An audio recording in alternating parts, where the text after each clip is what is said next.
And it seemed like they were talking either through just rhetoric, or ideology, or lobby influence, and not person-to-person.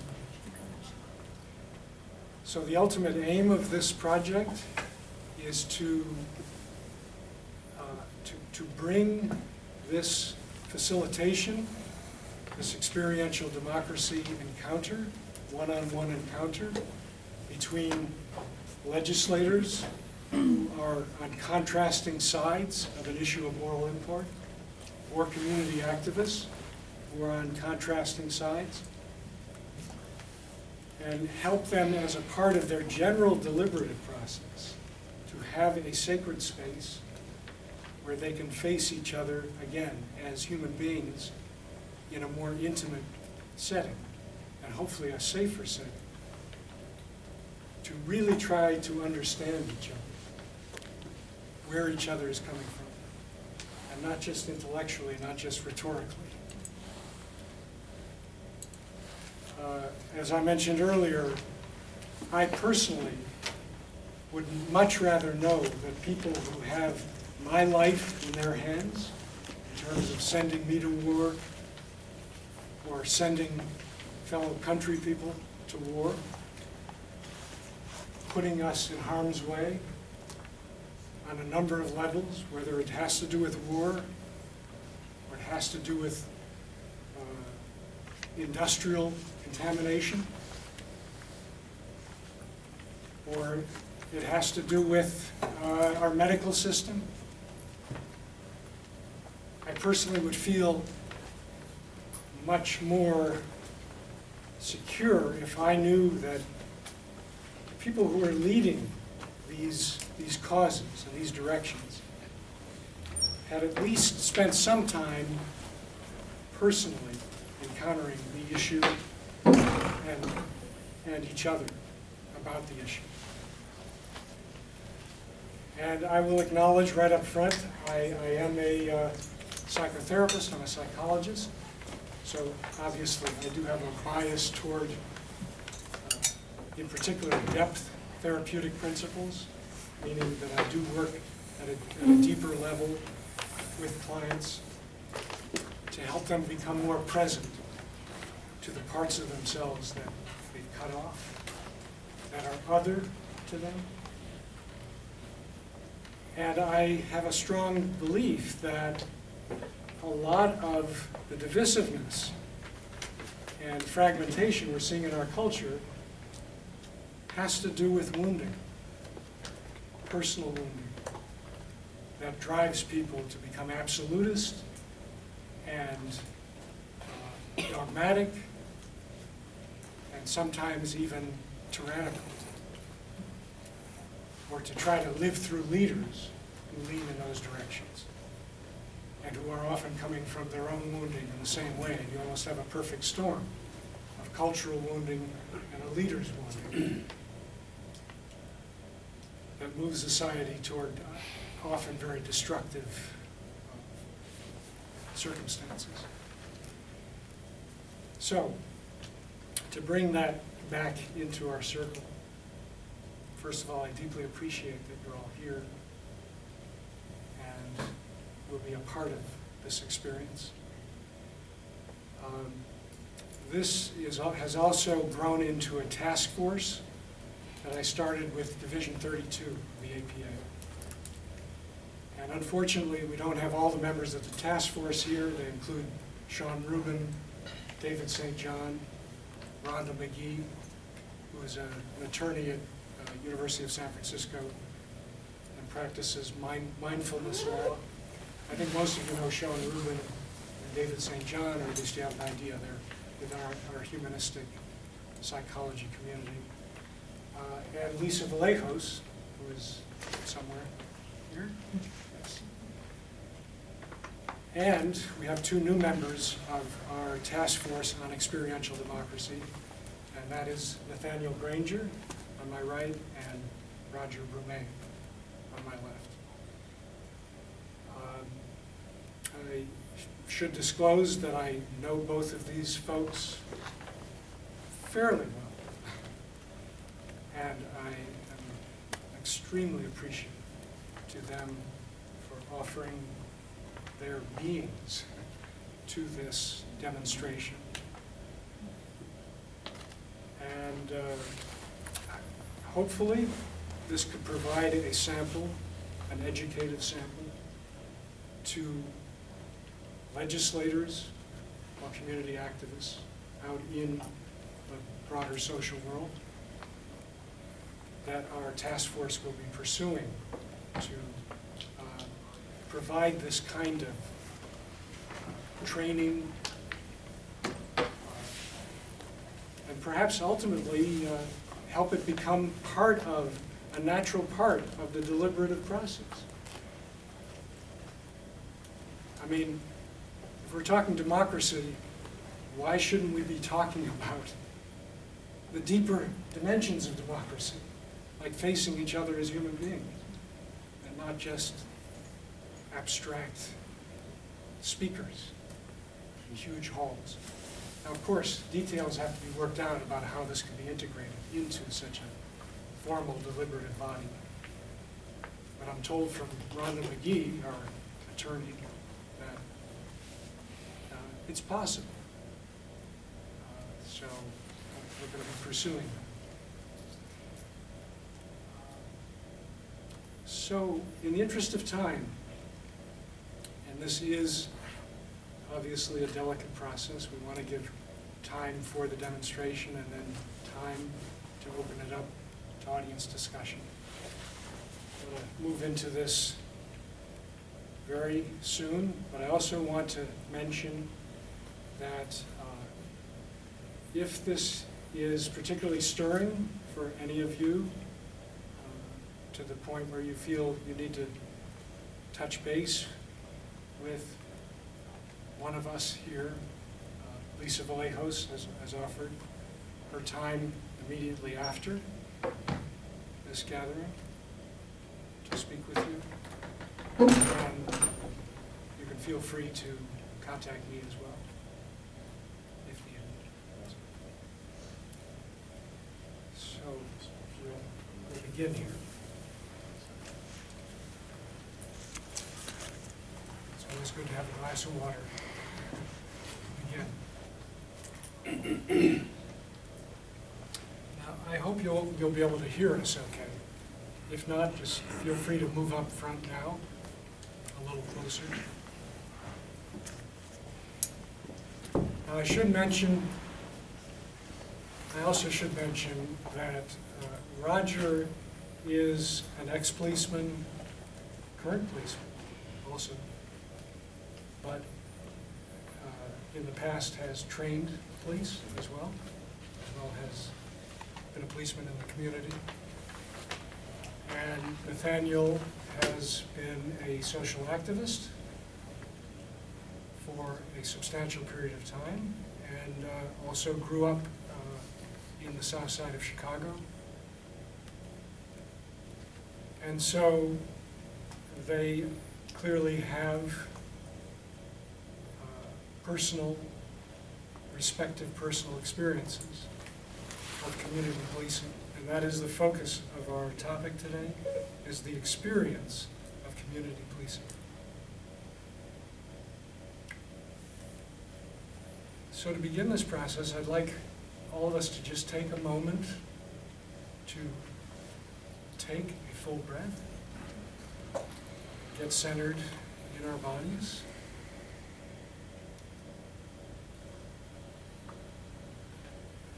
Give us a chance for a few seconds.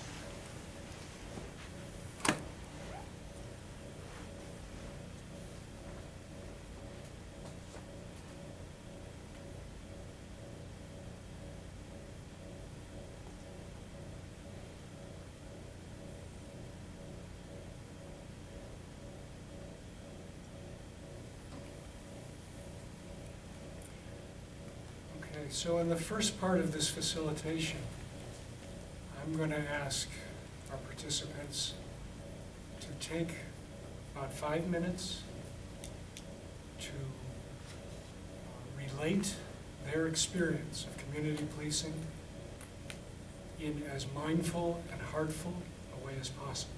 to the other party.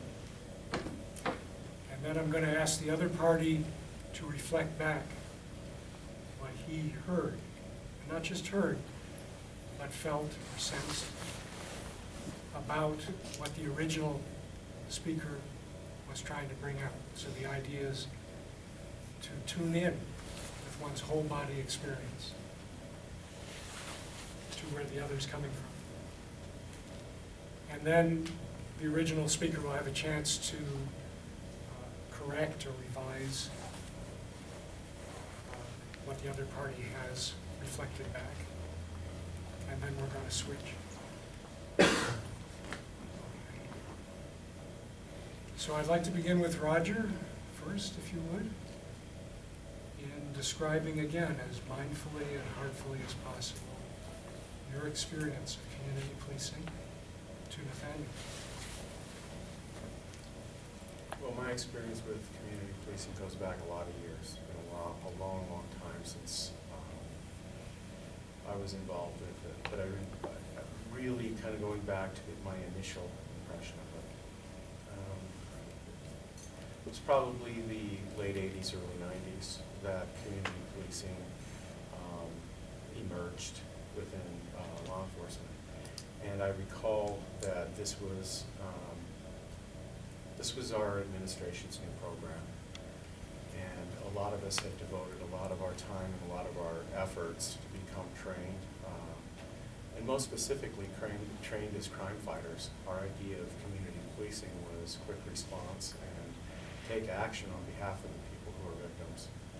And what we got with community policing was a lot of messages of going out and socializing with people in the neighborhoods. And I remember we had conversations among us that this was just really misdirected. It was really, again, another, what I would say now is bureaucratic patchwork, or another program just to have something to say that you're making progress. But it didn't really, there was nothing really sold to us about it, except that this was going to be a way to make neighborhoods safer by involving the public.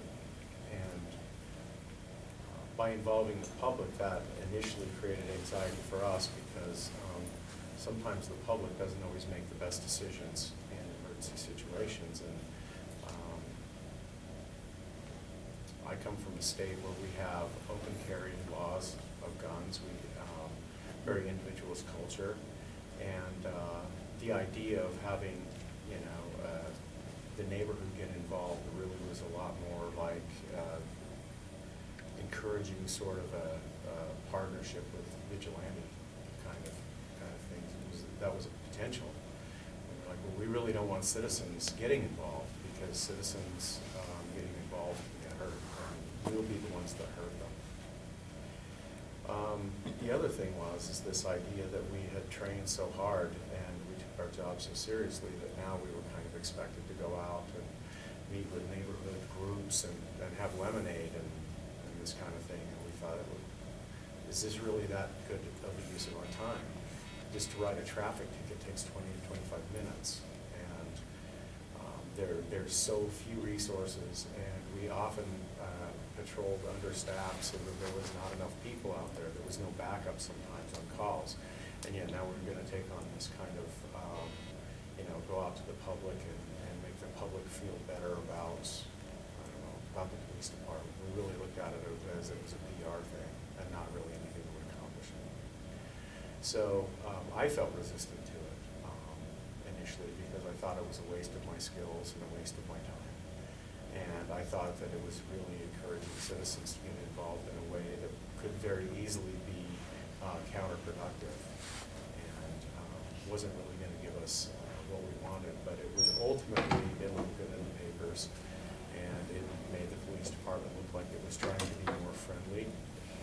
And at that period of time, this was very short, shortly after a lot of the media attention on Rodney King happened, and so becoming a nicer, friendlier police department was really what the people in the suburbs where I work was really what they were looking for. And we as patrol officers, specifically I worked night shift, I was painfully aware that even in our quiet little town, there was a whole lot going on in that quiet little town that a lot of citizens didn't know was going on. A lot of really dangerous stuff, a lot of horrible things. And so my first experience with community policing is that it was just a program. It was a program like a lot of other programs. It was sort of trendy, and it would probably go away. Eventually what it did, it turned out to be an assignment that officers took. So that what we had is we had COP, or community-oriented police officers, that worked with community leaders and those kind of things, but we very rarely in standard patrol heard much from them or did much with them. We still were out handling radio calls because the radio calls just come and come and come, and that's what you do every day is you handle radio calls. And any kind of non-view thing. So I didn't have a lot of faith in community policing, and I didn't have a lot of faith in the people that I saw that were coming to the table from the community that really wanted to get involved. A lot of those people ended up being neighborhood complainers. They complained about everything. They were people that were in the neighborhood that complained about every kid on the neighborhood was casing their house or whatever, and particularly with respect to minority youth. I can't tell you how many times I got called because a minority teenager walked past somebody's house, and we had the community-oriented policing contact or the neighborhood watch or whatever on the phone with dispatch, having us get out there right away because there was a suspicious person, and it turned out to be a teenager walking down the sidewalk. And then, we'd have to say, we can't do anything about a teenager walking down the sidewalk, and there would be this, now, you're not doing what we want you to do on the community side. So it was a very rock and a hard place kind of thing. Okay, thank you. Need to cut it at this point. Ask Nathaniel if you can feed back to Roger, again, as mindfully as possible, what you heard Roger expressing, conveying, trying to almost get into his shoes.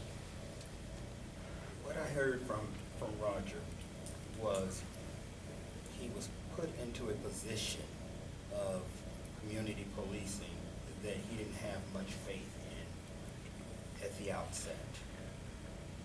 And part of this community policing, this project, was to include citizens and to focus on socializing communities with the help of citizen involvement. And in theory, it sounds as if it is a great idea to get everyone on board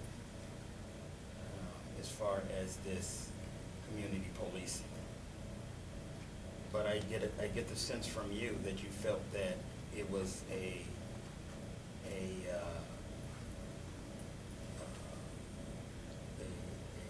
tool for chaos, or that it was as if you saw something down the line that this is not a great idea because citizens' lives would be put in harm's way, and the idea of socializing communities, which should be left to the law enforcement and not community involvement and citizen involvement. And help me understand this, because there is another area that I feel you mentioned briefly about minorities and the young teen walking down the street. As you were talking, I got a sense that you recognized the disparities as far as who within the community should be socialized and who should be a part of the socializing. And it stands to reason that the teenager walking down the street who had the calls because he looked suspicious, this minority teen, was not part of the process of socializing, but rather he was targeted, which further added to your your anxiety around the whole idea of community policing. Roger, could you give feedback to Nathaniel about whether he captured your perspective well or reasonably well? Or is there anything you wanted to add? Yeah, I think you captured it well. It was, we were committed to equal protection under the law. We were trained to do that. This was an ideal. And then going into neighborhoods, the reality was that people would call and they'd say, "Oh, this is suspicious behavior." Well, their idea of suspicious behavior and our idea of suspicious behavior was not the same. And so it did. It felt like that the reason why we were called, and again, this comes back to a use of resources. We're going out there with tools and equipment and knowledge and training to answer somebody's anxiety about a minority that walks down the street. That's part of our community. And that community, that there was a particular, how did you say it? I don't know how you said it. What I would say is there's a particular community that was to be socialized, and then there was everybody else. And the minority youth was part of that somebody else, and not the not the standard suburbanite that what we often say nowadays, taxpayer, which I think is an interesting way to put it too. Thank you. Okay, so Nathaniel, would you take about 5 minutes and describe your experience again as mindfully and heartfully as possible of community policing? To Roger.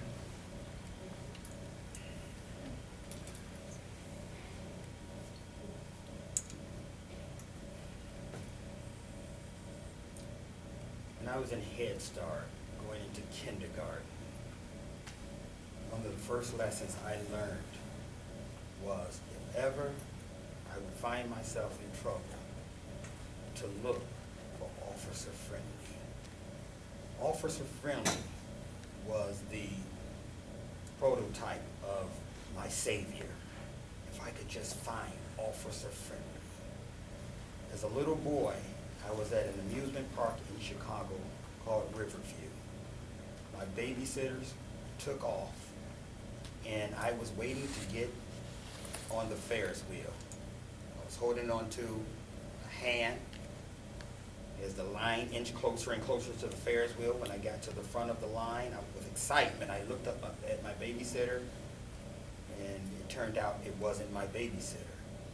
It was an old white man whose hand I had been holding all of that time.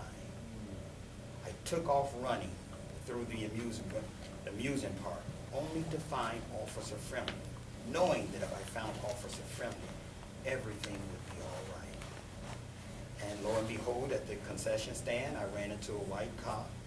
I gave him my phone number, my address. He called home, and babysitters came back and got this little black boy and took me home. I had all faith in Officer Friendly. But as time went on the south side of Chicago, I grew quickly to fear Officer Friendly. The one who had on the side of his automobile, "We serve and protect," became my enemy.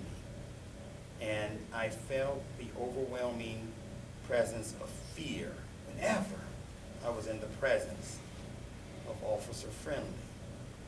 That fear continued through my teenage life, as times we would run just when a police car would come down the street. It wasn't that we were doing anything wrong. It wasn't that we were breaking any laws. But we knew, because of our suspicious look and the color of our skin, we were already guilty before proven innocent. And as a result, the police became part of the establishment in which I could never be a part of. Even if I were to get an education, even if I were to transcend the life of the inner city ghetto, I will still be marked by reason of my suspicious look. Be it the hoodie, be it the dreads, be it the uniform that I cannot take off. And it led me to have a sense of fear, a sense of dread that goes far beyond healthy paranoia. Yes, I should be a little paranoid whenever I'm in the presence of a cop, healthy paranoia. But I shouldn't be afraid to the extent where I'm praying and I'm asking God, please don't let me get tased today. Please don't let me get shot 16 times in the back. Please don't let something happen. And that fear is exacerbated when I look at my sons, young black men. I fear for their lives maybe 10 times more than I do my own as to what could happen to them in the face of those who serve and protect. Thank you. Roger, what's your feedback to Nathaniel, what you heard Nathaniel expressing? Let's start with a characterization. I invite you to correct this if it's not correct. But Nathaniel, you painted just a picture to me, description of a loss of innocence. That an innocence that was initially trusted. Some might even say naivete, but a belief in a character or a belief in a persona that was actually confirmed for you the first time you ever tried it. And then over time, lost faith in that persona and found that police officers weren't friendly. And they really were actually quite menacing. And to the point that you became to fear for your physical safety anytime there was an opportunity or there was a presence of a police officer. It didn't matter who that police officer was anymore to you. The uniform that the police officer wears and takes off every night represented something menacing to you. And that menacing created so much fear, you call healthy fear, and that is that there is a reasonable and rational caution that you feel, but that you've always tried to keep that, not to the point that it was so far that it took you over, or that it suppressed you, but it was still there. Now as a father, you're in the role of a protector, and your principal concern is protecting your black sons from the community protectors. Thank you. Would you give feedback to Roger on how well captured your experience? Let me put it this way, is there anything you want to add to Roger's portrait of you? Absolutely. There is there's something that you said that grabs me and really stands out to me, and it's the uniform. It is what that uniform represents. The uniform, to me, doesn't represent simply the police department. It doesn't simply represent law enforcement. It represents a society that is plagued with systemic racism, oppression, degradation. It represents something deeper than serve and protect. And that's what scares me. And what really scares me is the fact that at the end of the day, your uniform, which represents menacing, you can take it off. But what really scares me is that my uniform, which represents menacing, thuggery, rioting behavior, I can't take it off. And it really freaks me out that my son cannot take off his uniform. And that really scares me. I remember as a little boy, I remember buying Ambi because I tried to change the uniform. I tried to lighten it up or bleach it. Or maybe if I could change the uniform, maybe I would be looked upon as less menacing. Maybe I could be looked upon as not being a thug. And to no avail, of course, I could not become light enough. I could not become white enough. I could not become part of the establishment enough, even after getting an education.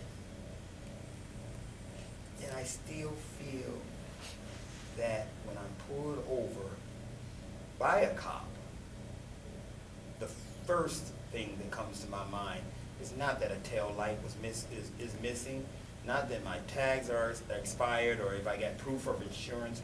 The first thing that comes to my mind is that I'm a black man being pulled over by this white cop. Am I gonna live through this situation? And that scares me.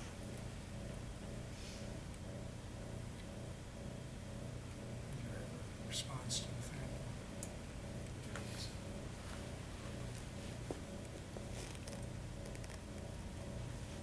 I don't know what a bad guy looks like. And I learned very, very early in my career. And I started as a police officer 7 days after I turned 21 years old. I'll turn 48 in 2 weeks. So I've been in law enforcement for 27 years. So I don't know how good my math is. It's been a while. I've been a police officer more of my adult life than I've not been. And I remember an academy instructor telling me that, there's two ways you lose your job in policeman, and that is to be killed or to be politically killed.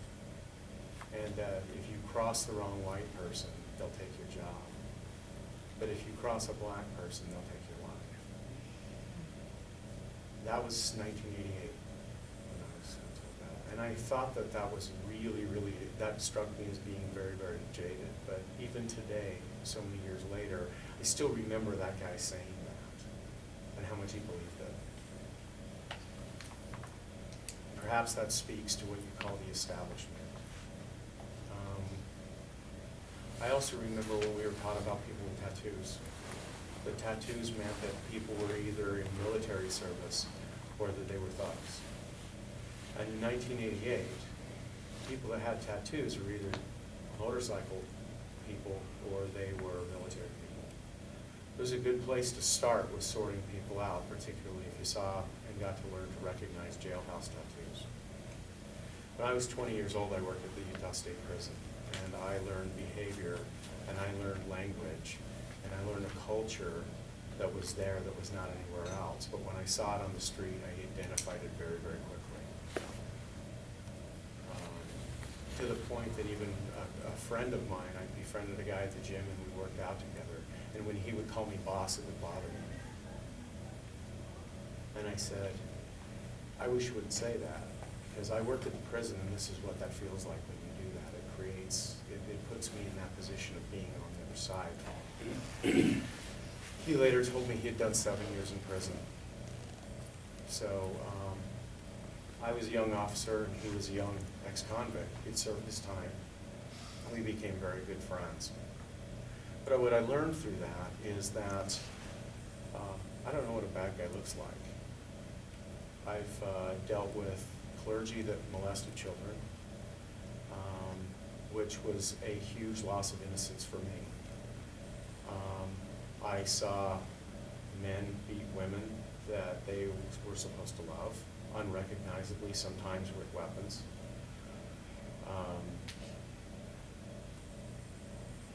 the number of rapes that would happen every year within our city. It was not a very big city, but the number of rapes that we would investigate in our city in a year never made the news. Nobody was ever knew about. It was amazing. And then there's the traffic encounter that you talked about. And the one thing I know about a traffic encounter is you don't know who you're stopping. Never know who you're stopping. And if they have tinted windows, it's even a later time till you know who you're stopping. I've stopped menacing white people that were in suits that turned out to be a bigger problem than anybody wearing their hat backwards or having tattoos. I nearly shot a 17-year-old one night because of a traffic encounter and the way things unfolded on that traffic stop. He reached into the dark. I heard metal hit the seatbelt, and I thought it was done. This was a few weeks after a friend of mine had shot a young man, who the young man survived, but he shot a young man on a crime in progress. So I don't know what bad guys look like. I really don't. I don't know what kind of cars they drive. They drive a lot of different cars. The one thing that I do know is the better bad guys learn to blend. The beginner bad guys like to wear a bad guy uniform. The thugs in the neighborhood like to advertise that they're tough guys. But the real ones that are real dangerous really into organized crime. And they certainly don't sweat patrol officers. They think that we just do traffic stuff and we do the radio calls. But their level of crime is so much deeper and so much more sinister that it has nothing to do with neighborhood watch. We're talking about major drug things and stuff like that. So I saw that in my own community. And so that's what I reflect back to you is, I don't know what a bad guy looks like. I don't think a bad guy looks like anything.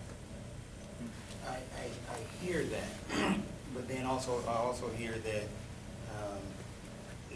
the message that was instilled in you early on, you still remember those words that, you know, the white legislator will take your job, but the black man will take your life.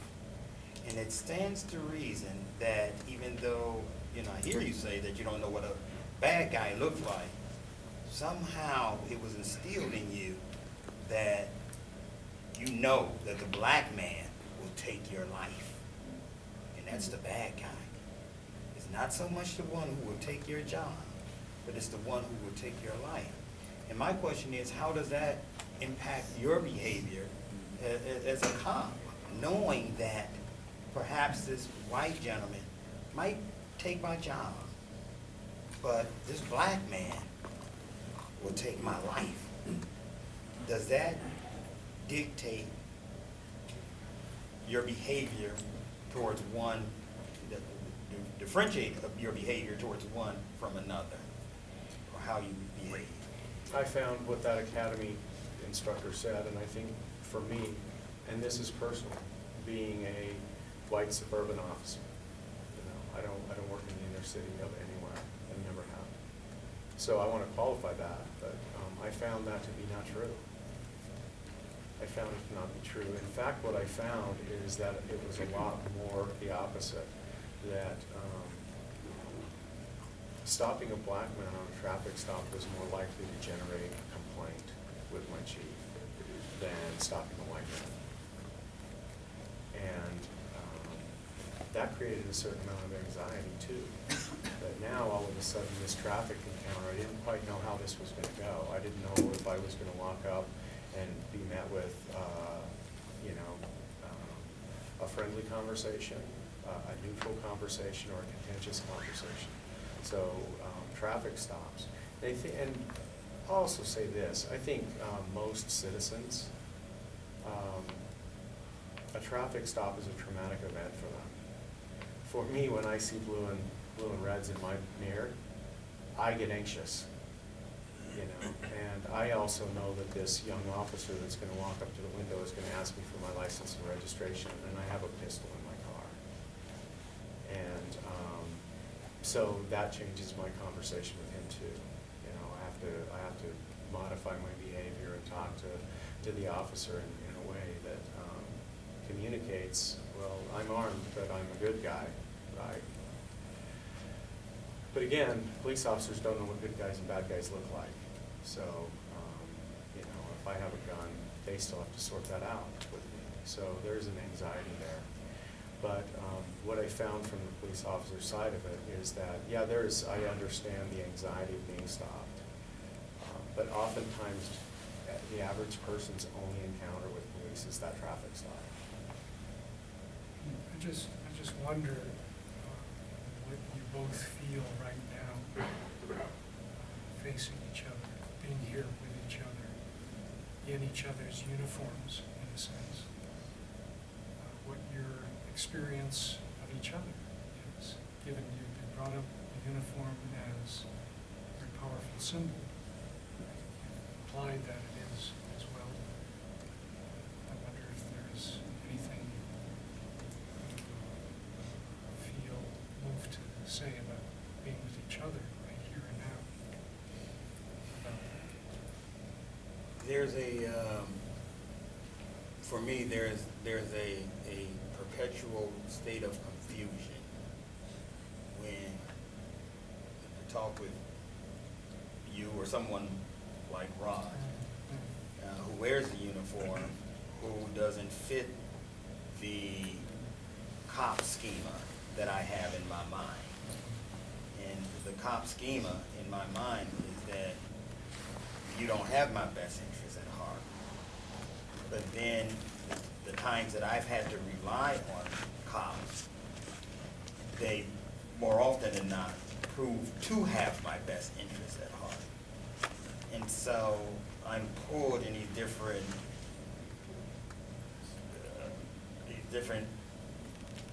polarities that, wow, this is a pretty good dude, I should trust him. In fact, I don't even want to live too far away from police, you know, just in case something happens in the neighborhood. But then, on the other hand, it just scares the crap out of me that that one bad cop will look at my uniform and size me up based on me looking suspicious because I'm different from them. And it's not so much I'm afraid of the white cop. I'm more afraid of the white cop's fear of me. And because this white cop is afraid of me as a black man, they will do anything to reduce that threat, even if it means taking my life, when I pose no threat whatsoever. So yeah, it's not that I'm afraid of you. I'm afraid of your fear towards me. What's your feeling? Nathaniel's presenting. Well, Nathaniel's, I understand what Nathaniel's saying, and I think it's valid, particularly where we come from very, very different worlds. South side of Chicago is very, very different from where I grew up. In fact, I remember an early lesson, we had a black girl come into our high school, and one of the teachers said to the students, the white students, you know, it's really obvious that most of you are going out of your way to befriend this new student, but actually it was an overcompensation. You know, it was like a celebrity was in town because we had one black student, and it was really almost paradoxically as insulting, because if she had been a white student, maybe she wouldn't have had so many people so eager to be her friend. But the feeling that I have with the systemic part of it, and you call it the establishment, I refer to it as the bureaucracy. And now we have a police department that's going to have a new program. You know, we're going to hire more diverse. We're going to recruit more diverse. All of these things are frustrations, because these are political solutions to what patrol officers experience as practical problems. I want to go out and I want to catch bad guys, and I want to put bad guys in jail, and I don't really care what color they are. But in the larger part of society, this is continually being pulled into into, where I even feel like, Nathaniel, you and I have talked about this, so it's sort of cheap, but that right from the very beginning, that you recognize my uniform and I recognize yours, and we stand there together in a place that's a place of gathering that I've been invited to and you've been invited to. We have to work out the uniform thing before we can proceed as human beings, instead of learn more about each other as human beings. And that's not something you created. It's not something I created, but it's a source of fear, it's a source of frustration. There's a lot of negative emotions that come in with that because You feel a lot of negative emotions? I feel a lot of frustration, and there's a lot of frustration that comes with that every single day. Every single, what's now a Facebook post, now that social media is the way it is, there's a lot of things posted derogatory about police officers. And I've seen YouTube video after YouTube video of a white police officer doing something that shocks my conscience, that uses an exemplar, if you will. What I hear Nathaniel saying is that his healthy fear or his healthy anxiety is that he recognizes that possibility. I recognize that possibility too, and I think those officers should go to jail. I think they should be convicted and they go to jail. The other thing that I know is that because the system is a bureaucracy, it's bureaucratic, that whether I shoot somebody and it was absolutely necessary or not, there's going to be a period of time that I'm going to be under trial and I'm going to be considered guilty until proven innocent. I have friends that are considered guilty until proven innocent, and even though they've been exonerated by the authorities, they lost their jobs politically because it was not popular for the police department to keep them on the job.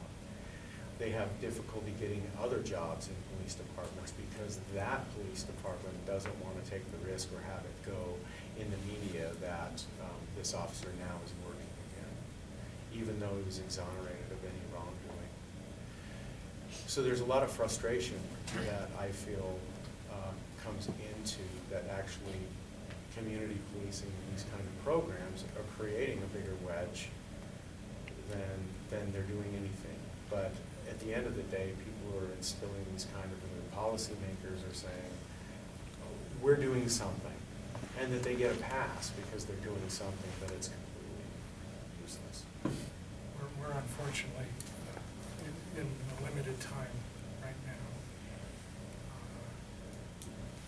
If we were to go on, my sense is that I would pursue some of these very delicate issues or questions about each other's whiteness, blackness, what that brings up at deeper levels, and how that may figure into the mix of this question of experiencing community policing. Given our time, I'd like to move to the next phase of this, which is, and again, as unfortunately as briefly as we can, do you feel like you've come to any sense of common ground or even ideas about what could be helpful in regard to community policing, given your respective experiences? I do. I think I'm actually very appreciative of Raj's admission to what you would do to those cops. And so what I'm hearing from you is that just because they wear the badge, just because they wear the uniform, they're not good. And just because I wear this uniform, it doesn't automatically make me bad. And so I appreciate that. That means a lot to me to hear that. And as opposed to being stereotyped, that I'm bad because of my uniform and you're good because of yours. Do you feel that as well as hear? I do feel that, and I appreciate it. It doesn't it doesn't ameliorate, again, the fear. And if I could read this, it's only like 2 minutes. Can I read this? This is a poem that I wrote in reference to community policing, entitled "What I," well, not entitled, but titled "What I Fear." What I fear. Are you so afraid of me? Are you so afraid of my skin so brown? You use all possible means to keep me down. Are you so afraid you have to lock me up, keep me shackled, kick my butt? I'm not afraid of you. Let me make that clear. Your baseless fear of me is what I fear. Are you so afraid that I look suspicious, that like a rabid dog, you attack so vicious? Getting autographs while at the gun show, while your victim marked absent, another no-show. Another black teen, sleep in the mortuary. No remorse, your conscience clean, evil portuary. I'm not afraid of you. Let me make that clear. Your baseless fear of me is what I fear. Are you so afraid of the way I talk? You will kill me dead for the way I walk. Are you so afraid that I'll take your power when I simply want to bloom like any other flower? By George, I pray, remove this fear before another murder, a mother's graveside tear. I'm not afraid of you. Let me make that clear. Your baseless fear of me is what I fear.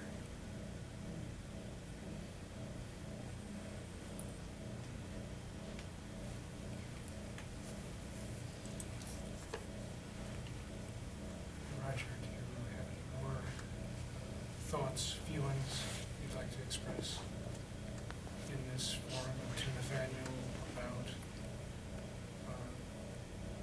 a basis for agreement, common ground,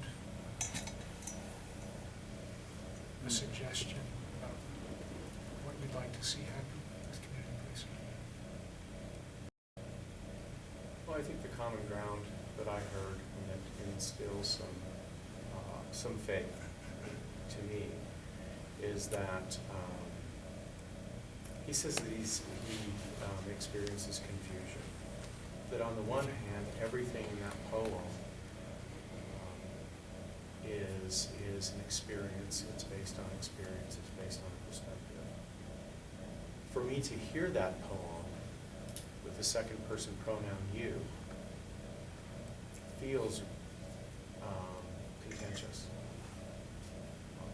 It's a little bit difficult for me to hear you read me that poem with the relationship that we already have. And so I have to sort of take that feeling of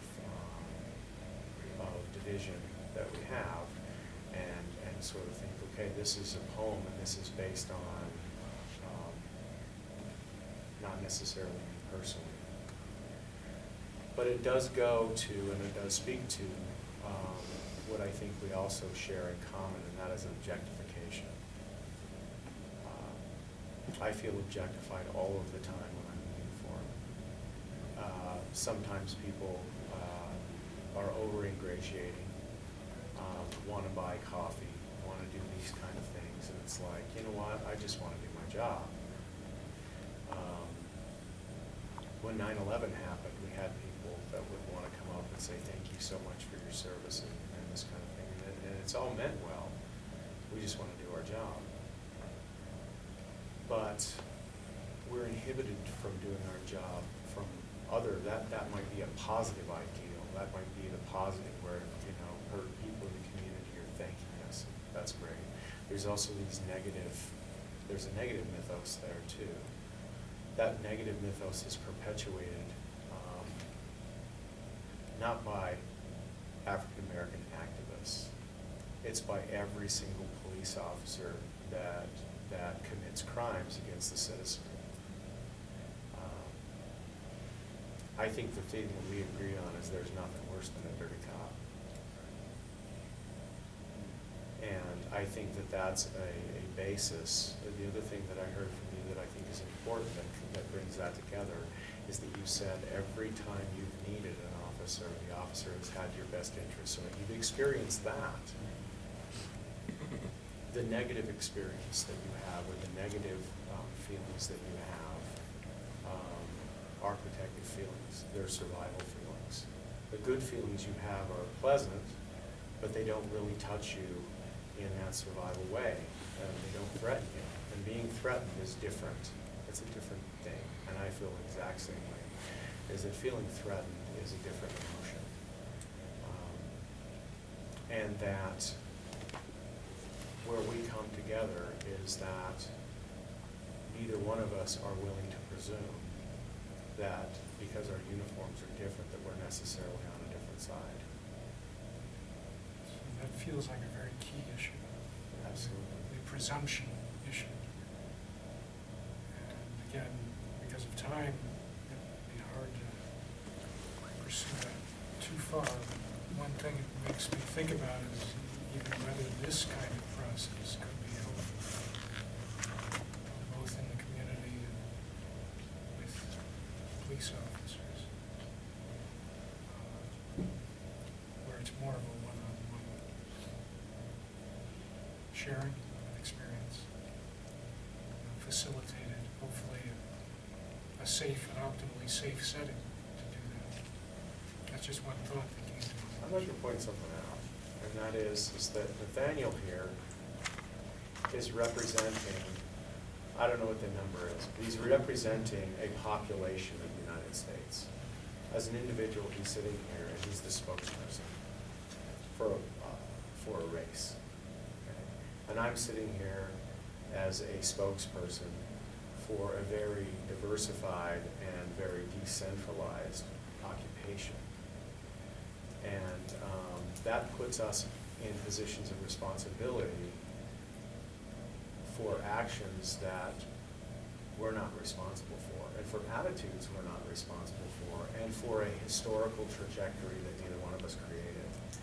And yet what we're doing is we're sitting down person to person and saying, okay, well, all of the historical trajectory, all of the establishment and who's unestablished and all that really is important stuff to understand, but at some point he and I have to meet together and we have to do something about it or the story carries on.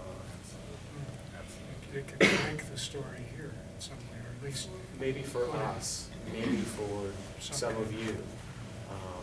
But the other part of it too is that we agree upon is that when it comes to street encounters, there's a healthy fear on both sides. Yeah. And that is, it doesn't really matter if the person's skin color is this or that, whatever. I intimated that there are a lot of behaviors and there are a lot of things that transcend whether it's a hoodie or not. There are ways that thugs in the neighborhood communicate to the neighborhood who they are, just as much as we communicate to the neighborhood who we are. And you know them when you see them too. And so when I go out into the neighborhood, I don't know where the bad guys are. I've been on calls where I've been shot at from elsewhere, from I don't know where. And that kind of a thing is very fear-provoking. And so I go out there with a healthy fear. But I think as long as we keep that fear healthy, and we keep that fear within perspective, I think that that's really the goal. I think the other thing too, your poem said this, is I'm not afraid of you. The only thing that makes me not afraid out in the street is that I'm very, very well trained and I'm really good at what I do. And I think that confidence is something that gives me a little bit more capacity to stop and think a little bit. And unfortunately, my knowledge in law enforcement is that there are a lot of officers nationwide that their training is funded by whatever local taxes are paid. And impoverished communities do not pay to train their officers. And they pay them in things that are going to get them sued, like shootings and things like that, instead of how to talk to people. so maybe funding would be a really important component funding this situation. Funding's part of it, More funding's training. part of it, but it's access in a bigger way, because we can't throw money any more than we can throw politics at a problem like this and have it solved. It has to be engaged by people. Engagement, support for engagement. Thank you both profusely for, again, allowing yourselves to engage in this quite intimate dialogue, interchange.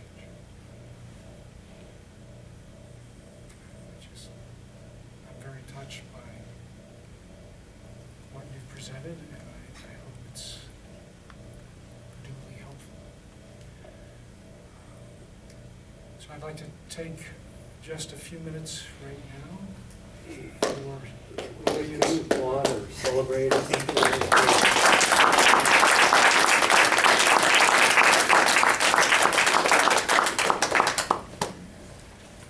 We'd like to take just a few minutes right now for your input, your reflections about what you've just experienced. And I say a few minutes because both Roger and Nathaniel have a couple of exercises that they'd like to engage us in that could help to deepen this dialogue, this understanding. And then we'll wrap it up with hopefully a longer period of discussion. Yes? Lisa? Sure. I had two very interesting responses. When Roger sat down, this is the first time I've seen you in uniform. And I actually had a physical, like, where I was like, well, like I felt jarred because it's so different than how I see you as a person. And it was just a weird response for me. Because suddenly you became not the Roger that I knew, and then I realized how much of the objectification that I have internalized. And I was like, wow, this is interesting, because that was my experience. Then when you pulled your hoodie up, I had this like really visceral emotional response around how yucky that feels. I don't know, that's like a really weird word to use, but it just felt like really heavy and painful, that just something as simple as pulling up a hood could have so much meaning in our current social climate. And what you said about your training officer that said, the white man will take your job, the black man could take your life. My thought was like, but you're Roger, and you don't see things. You're capable of critical thinking and that kind of stuff that, you were able to tease that out and say, like, that's not really true. I wonder how many others went through that training that don't have that capability and never reached that same conclusion and are still pulling people over today thinking this man could take my life. So And- I'm sorry. Go ahead. Well, that just leads me to a question of how, in a nutshell, how do you feel that happened for you? I think it's a matter of location. I think one of the biggest problems that we have in this country is we talk about the police. We don't have a national police force in the United States like centralized places. In Germany, they have a national police force. In Russia, they have a national police force. In Asia, there's Asian countries that have a national police force. And I never really thought about what a decentralized police meant until I started reading an ethnography that a colleague of mine did. He did an ethnography on Japanese police. And Japanese police were decentralized and over local control in the American model after World War II. After World War I, Japanese took on a European model of having a national police. Well, we talk about the police, and it really becomes an abstraction in the same way that we talk about the black community. Well, I've known various black people and experienced a lot of different, I had a lot of different experiences across the black community. So I don't believe there is a the black community.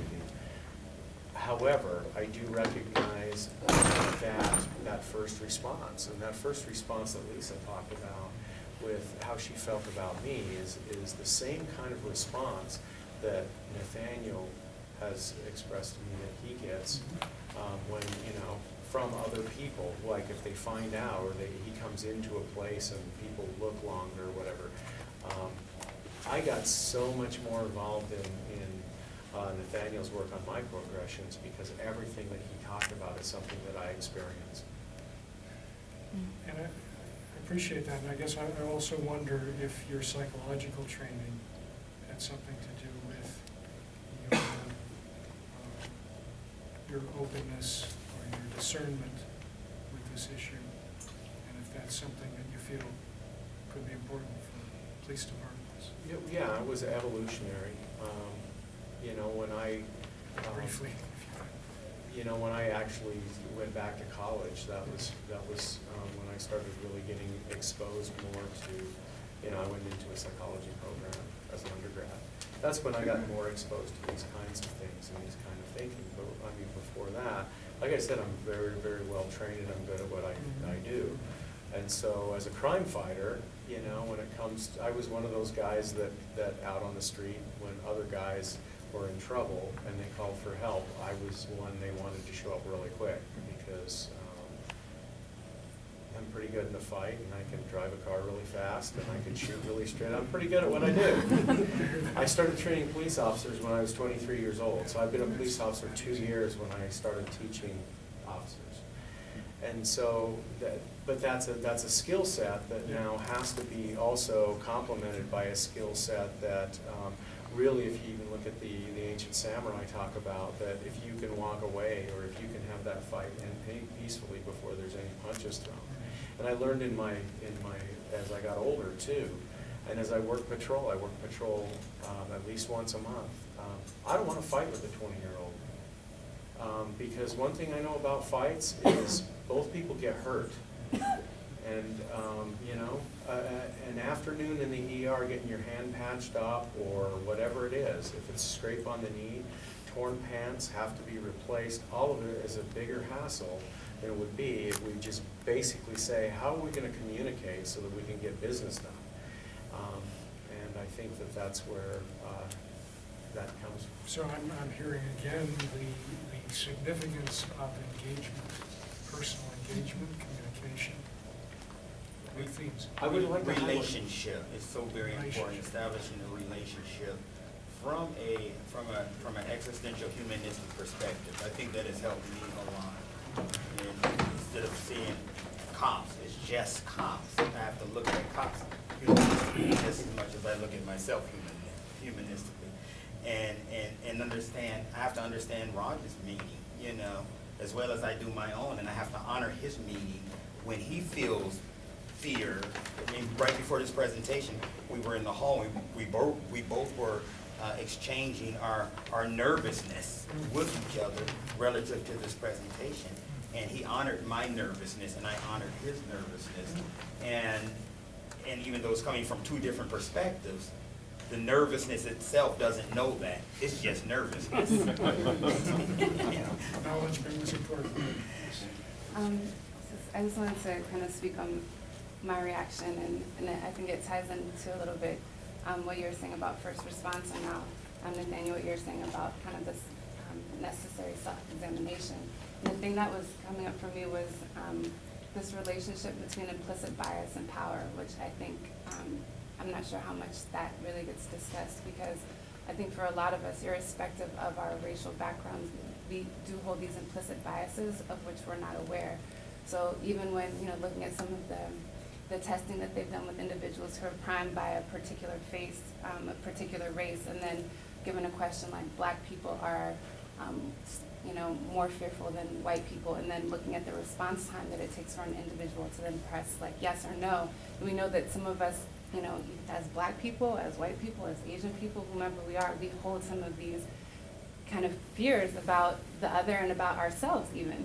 So when that comes in contact with power, and we understand power as being held within the establishment or within the police force, and you know, you spoke about the system and the bureaucracy.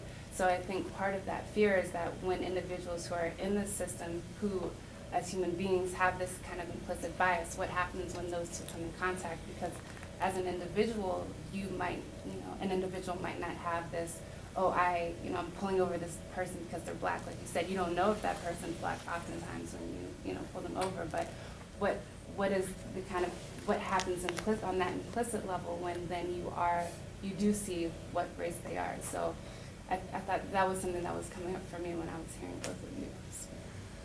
Thank you. Maybe one other question right now. Really powerful. Thank you, both of you, for investing.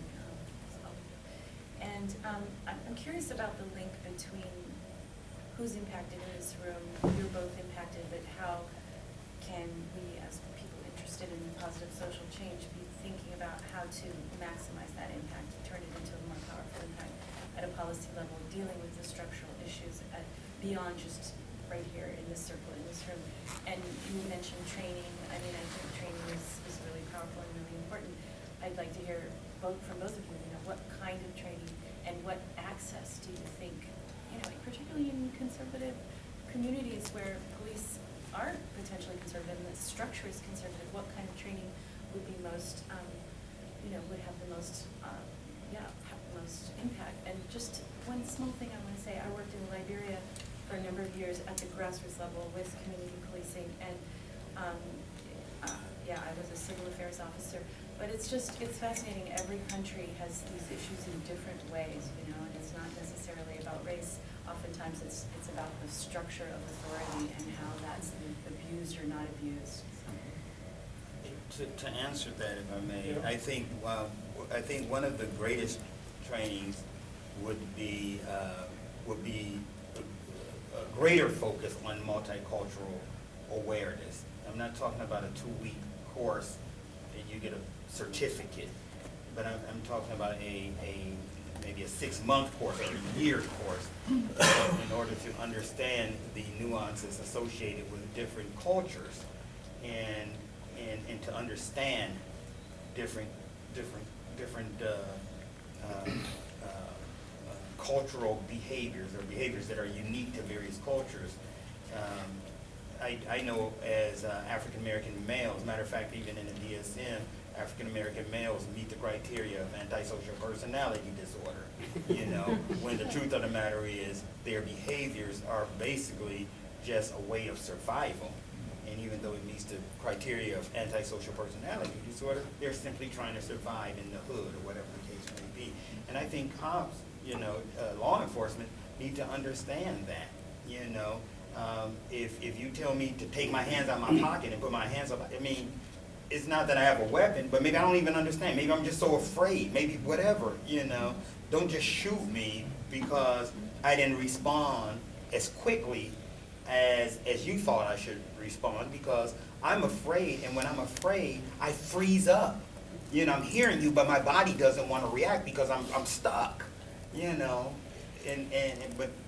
So I think it's very important to.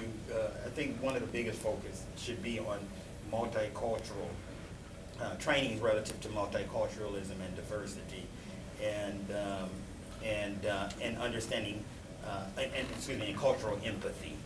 If there's trainings based on you coming out of your uniform and putting on blackface or whatever the case might be, knowing what it's like to be black for a day, knowing what it's like to be a black male in the hood for a day. Would you reverse that also for the community, let's say the black community, or perhaps some of the black community To be a know what cop it's for a like to be day. a cop for a day? Absolutely. I think there needs to be an exchange of training, not just for the law enforcement, but even for the community. Workshops. Any brief? I think what Nathaniel said is right on, and I don't know whether it's because we've talked about this before, but the frustration that I have with being a bureaucrat is that it is about a 2-hour training or a 2-week training and a certificate, so that then the bureaucrats, the policymakers can say, we've done something about this. So the next officer that shoots a black man is completely responsible for all of that, and we're going to say, hey, we got this multicultural program and we're good. They're doing that right now with first responder suicide. We're going to have a suicide intervention class. I'm going to bring a therapist to come in and talk about suicide prevention for 2 hours. And then the next officer that shoots himself, well, you know, that's not our fault because we provided training. And so my concern is that we have to be able to work within the system, but at the same time, stop working within the system because the system hasn't worked. It hasn't worked for hundreds of years. Absolutely. Right, and so we've got to figure out how do you get people to engage person to person. And one of the things that we do in this particular, I say within this, when the topic becomes about police and racism, we start talking macro level. And then we start talking about, well, it's not good enough to change a few people. What we need to do is we need to do policies, and then we do the bureaucrat thing all over again. Instead of saying, no, it's enough for those people that are in this room, and every one of you can go out and you'll get a stonewall, I promise you, because I assign my students to go out every semester and engage their police and fire departments just to let them ride along for a day. And they get a bureaucratic stonewalling like crazy, but if they can get in, they get a powerful experience. But if we can get people that want to do this kind of work that you're doing to get in Outside the on a system. local level, deal with your community, deal with your cops. If you want your children to be safe, you have to go to your police department and say, what can I do to participate, what can I do to help? And then they expect that healthy fear that they're going to say, I don't know who this guy is, I don't know what he wants. Because the one thing that we do fear is, and we call it the newspaper test. If it doesn't pass the newspaper test, it doesn't matter what really happened. A black eye in the police department is a black eye in the police department. Okay, so, again, in the interest of time, can we present your 6-minute film now? It's 11, Well, the whole thing's 11. but I think we can do part of it. And then Maybe it's just the one. part where he's engaged in the actions. Yeah, I'm not really sure, you know, I'll look at it. I'm not really sure if he actually, his comments I think are the most powerful. Let's show a little bit of the video, and if we don't get to his comments, I'll make his comments on his behalf, and everybody can watch the video another time. Thanks. And I'll need the young lady to help with the Oh, she's in the front. video. Oh, you're there. She asked me. I think that Daisy's gonna get her. Can you go? Okay, great. So while you're setting that up, I just want to say that this is the kind of thing that I believe could lead to a summary statement about what has been achieved in this relationship, in this encounter. And that statement could potentially then be turned into some kind of policy discussion, let's say at the legislative level. That's one of my ideals.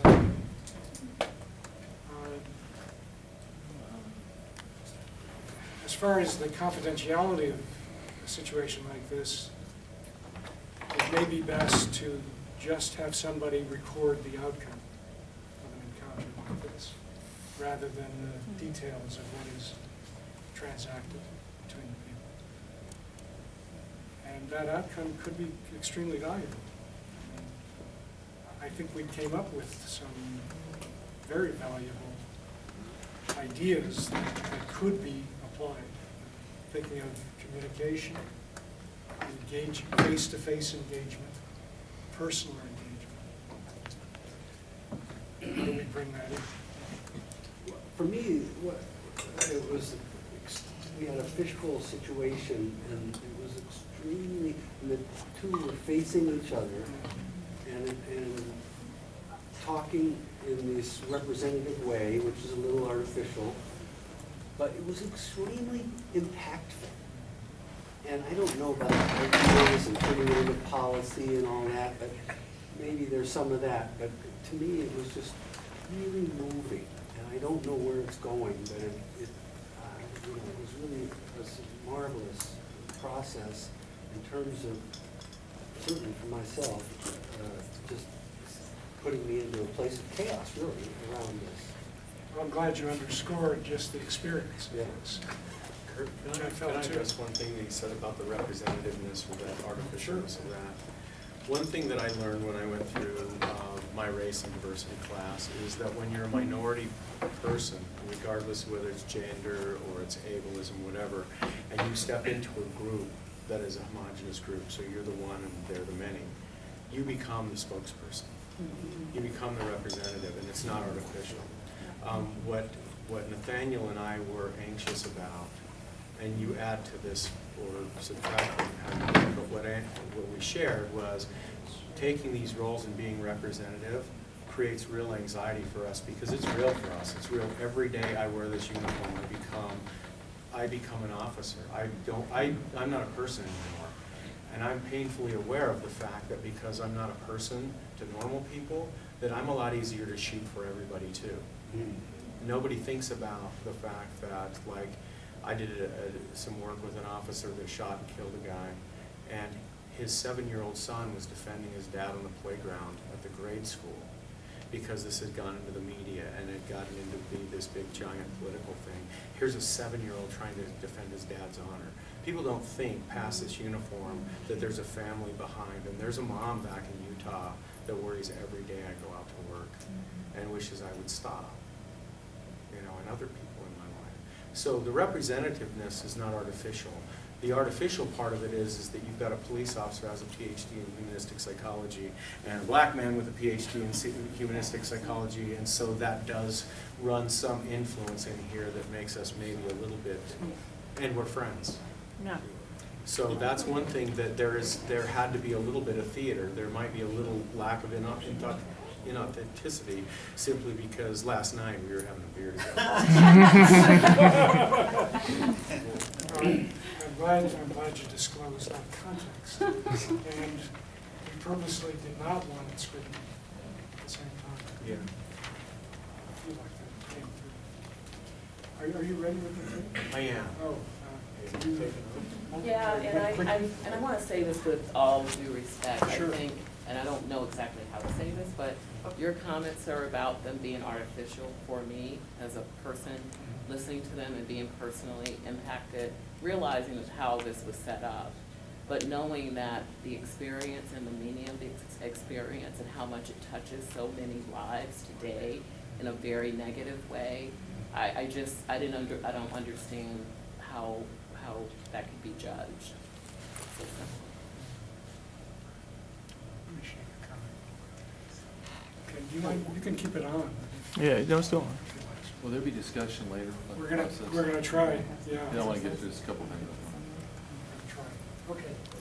He is one of the most outspoken critics of police use of force here in the Valley, but he gets some on-the-job training about use of force tonight. Very interesting stuff. Reverend Jarrett Maupin led protests and marches after Phoenix police shot and killed an unarmed man. Well, tonight he gets a chance to experience the split-second decisions that police have to make when encountering a suspect. And our Troy Hayden was right along with him tonight, getting the training as well. This must have been eye-opening. It was a really interesting experience, and we've all watched those protests all over the country after police officers are accused of shooting people who aren't armed. But what would happen if one of those protesters felt what it was like to wear a badge and then be put in a life-or-death situation himself? So I'm going to have you put the holster on right inside your belly there. Jarrett Maupin gets his weapon. You might recognize him as a high-profile organizer in the minority community. Just last month, he led marches on Phoenix Police Headquarters after an officer shot an unarmed man. We want his badge, we want his gun, we want his job. Today, he accepted an invitation to look at things from the other side, agreeing to go through a force-on-force training session with the Maricopa County Sheriff's Office. 3 scenarios where you have to decide to shoot or not shoot. Scenario 1 is a call about a man casing cars in a parking lot. Maupin approaches the man and starts asking questions. What? What have your hand in your You're looking for your vehicle. What kind of car do you drive? What have your hand in your What kind of car do you drive? It's my car, man. Maupin, the officer, is shot. It happens that fast. At what time did you think that it was time for you to address the use of force that was given? When he came to the back of the vehicle, and was hiding. You know, I could sense something was wrong. Scenario 2, a call of 2 men fighting. What's going on today, gentlemen? What's wrong with you? What's going on today, gentlemen? What do you want? What's happening here? What's wrong with you? Back up. Huh? What are you doing, man? Hey! Hey, you shouldn't approach me. You shouldn't approach me. We You were shouldn't just approach me. arguing You shouldn't about what approach happened me. in there. Yeah. What are you doing? You just shot him? Hey, he rushed me. Tell me why you shot. Well, I'm shot because he was within that zone. You know, I felt there was an imminent threat. I didn't necessarily see him armed, but he came clearly to do some harm to the officer, to my person. It's hard to make that call. It shakes you up. Again, an unarmed man was shot. Scenario 3, a call about a possible burglar walking down the street. Maupin gets him on the ground. He's not complying. I need you to keep your hands up, sir. For what? Because I need to check that waistband. For what? What are you doing? Because I don't know what you have under there. Everybody, look at this guy. What are you doing? No shots fired, but the suspect did have a hidden knife in his waistband. I went through the scenarios too, without seeing what Maupin did. Come on, do you have keys or do you have anything to show me that? Don't worry No, about I need to talk to you. Come on over here. Well, I'm dead. Here come the sheriffs. Get on the ground. Get on the ground. Both of you, get on the ground. Get on the ground. For what? Get back. Get back. Same results for both of us. Things happen very fast out here. I asked Maupin what his biggest takeaway from this exercise will be. I didn't understand how important compliance was, but after going through this, yeah, my attitude has changed. This is all unfolding in 10 to 15 seconds. People need to comply with the orders of law enforcement officers for their own sake. Thanks to the Maricopa County Sheriff's Office for taking us through that today. It was an eye-opener. That's a true.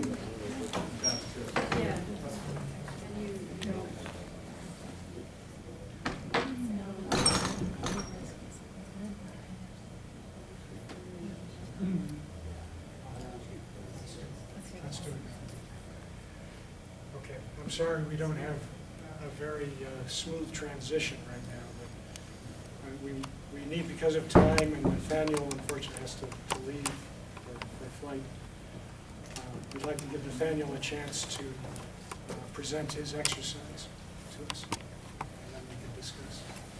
If we can, and I do apologize, we have a flight to catch, and so we have to be out of this room in the car by 4:15.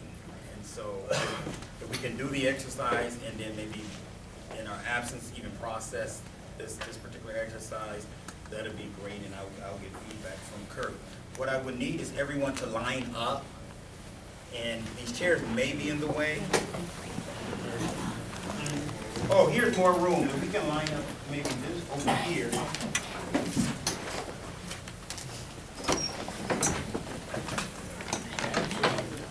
We can go this way, that way we don't have to move many chairs.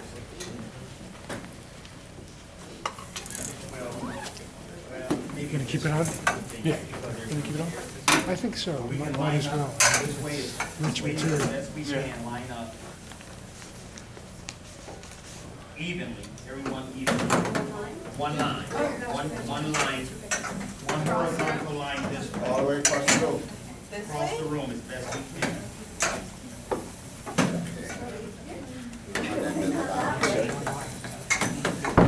Chairs. Because everybody's gonna have to come this way.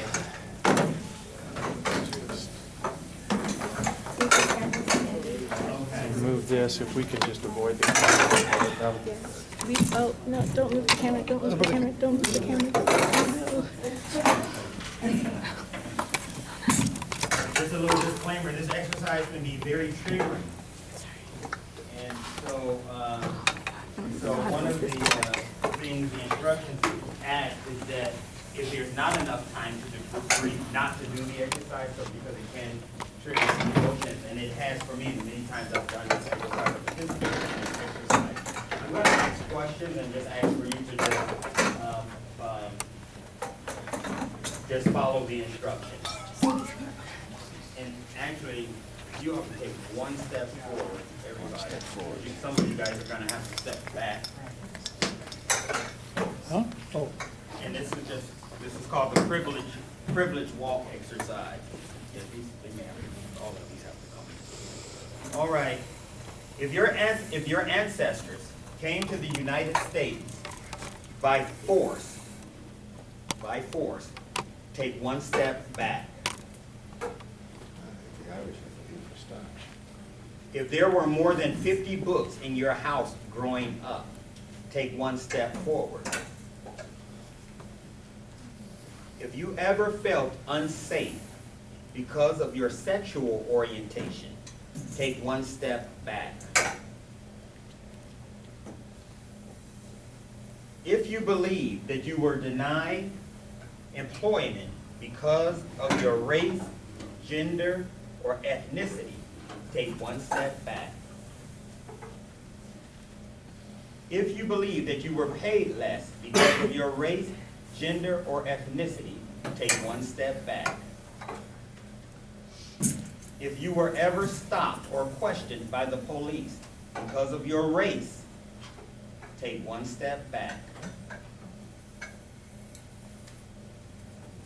If you ever felt uncomfortable about a joke directed at your gender, take one step back. If you can show affection for your romantic partner in public without fear of ridicule or violence, please take one step forward. If you were embarrassed about your clothes or house while growing up, take one step back.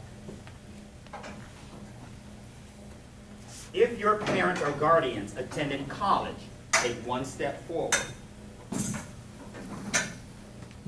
If you were raised in an area with crime and drug activity, take one step back. If you have tried to change your speech or mannerism to gain credibility, take one step back. If you are able to move through the world without fear of sexual assault, take one step forward. If you can legally marry the person you love, take one step forward. If you were sexually active with several people and it would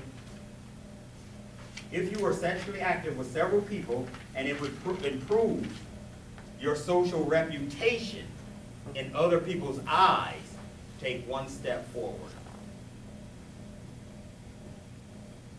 If you are reasonably sure that you will not be denied access to jobs or political resources because of your gender, take one step forward.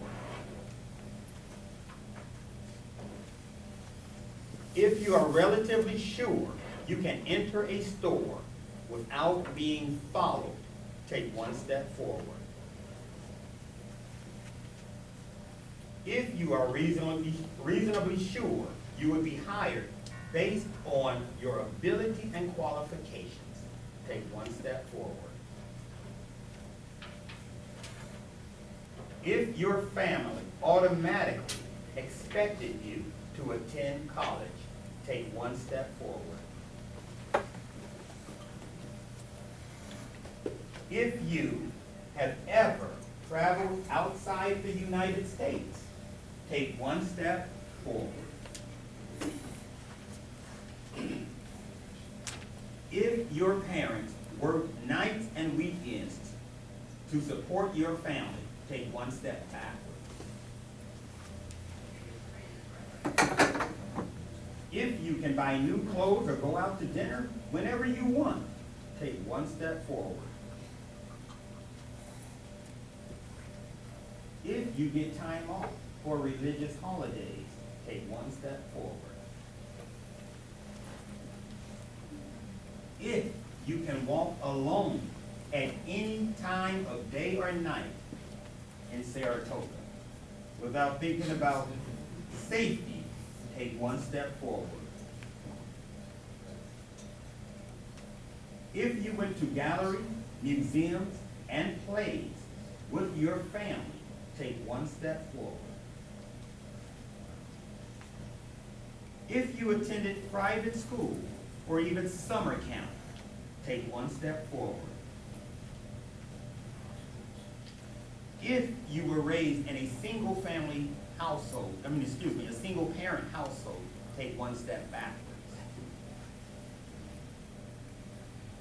If you study the culture of your ancestors in elementary school, take one step forward.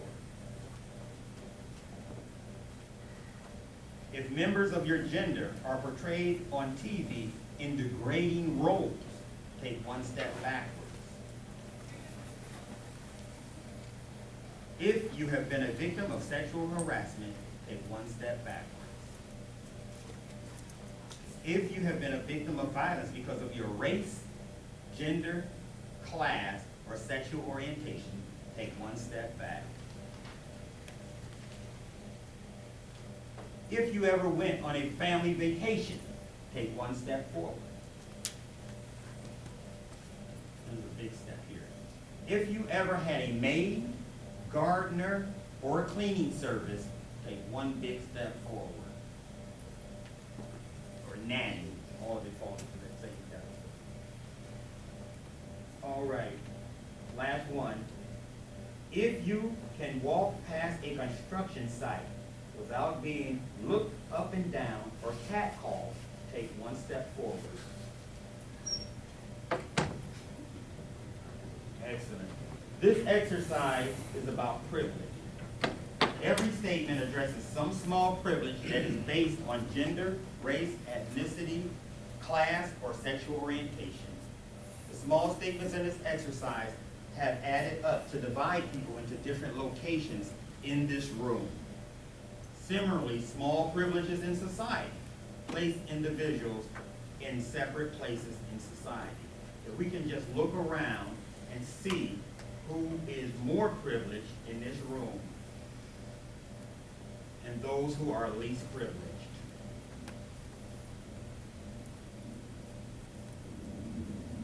Those who are least privileged, how does it feel for you? It feels about right. About right? Not accurate, yeah. I mean, that doesn't feel right, but it's not accurate. Okay. Those who are, this is what I want to do. For those who are, right, this is an imaginary line here. If you are most privileged, if you are all the way in the front, this line right here, count how many steps does it take to get to me? How many steps from where you are to me? How many steps does it take? And actually, I want everyone to count how many steps does it take for you to get all the way up front.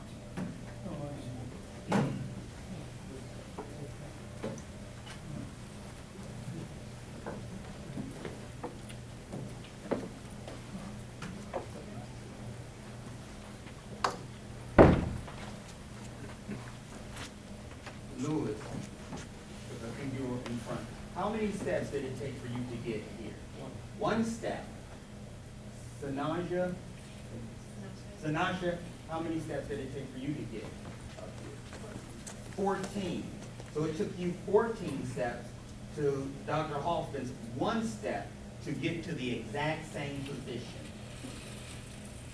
How many steps did it take you to get all the way up here? 23. It took you 23 steps to make it to the same place it took Lewis Hoffman one step. And this is how privilege works. Sometimes when we think of privilege, we think it's something arbitrary, and that we all have the same amount of privilege and that everyone can make it if we just work hard. But the truth of the matter is, for every one step Lewis Hoffman had to take to make it, it took you 23 steps to have to make it. And so you had to work 23 times harder than Lewis Hoffman to get to the same position. How do you all feel about this? Does it evoke any type of emotion for anybody in the room? Yeah. Separating. It's very separating. And so when you're all the way in the front, you realize that the majority of society is behind you. You have a responsibility. You have a responsibility because you are way ahead of the game. And so the responsibility is to go back and bring others forward. Yes. I wanted to say, and then when you get there, you still have to work 10 times as hard. And I have to To say stay that- there. Right, and I have to say in corporate America, I got there, but the feedback, which is interesting around power that I got, which is sort of true, but I couldn't get rid of the fact that I came from all the way there, is that I was told, and it was right, that you're an executive, you have power now, you have power over the people. So you've got to, recognize that, and you can't bring this other stuff, because now you're privileged, but I'm privileged with all of this coming from back there and still having to do all of this in the moment. So even though you're privileged, it's still different. It's not the same privilege. Because by the time you got there, you're tired after taking 40 steps as opposed to the person that took 1 step. So you may be there, but God, you had to work so much. And then you still got to fight. And then you still have to fight while you're there. The challenge is, a lot of our cultural myths, you work hard, you get ahead, there are opportunities for everybody, we're not a class society, all of, you're an individual, no, you're part of a group, whether you like it or not, you're part of some group. So it really challenges a lot of others. Absolutely. Guys, thank you so much. I wish I could stay more to even process this evening.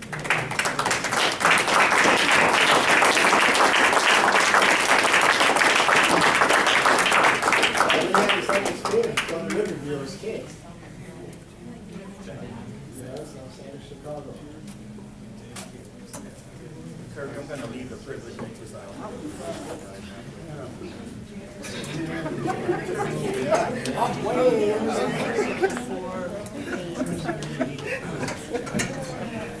It's just like this.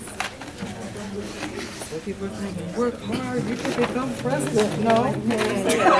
Bootstraps and try hard. It's not fair that some people are Gather back if you would. Yeah, that's why I said it seems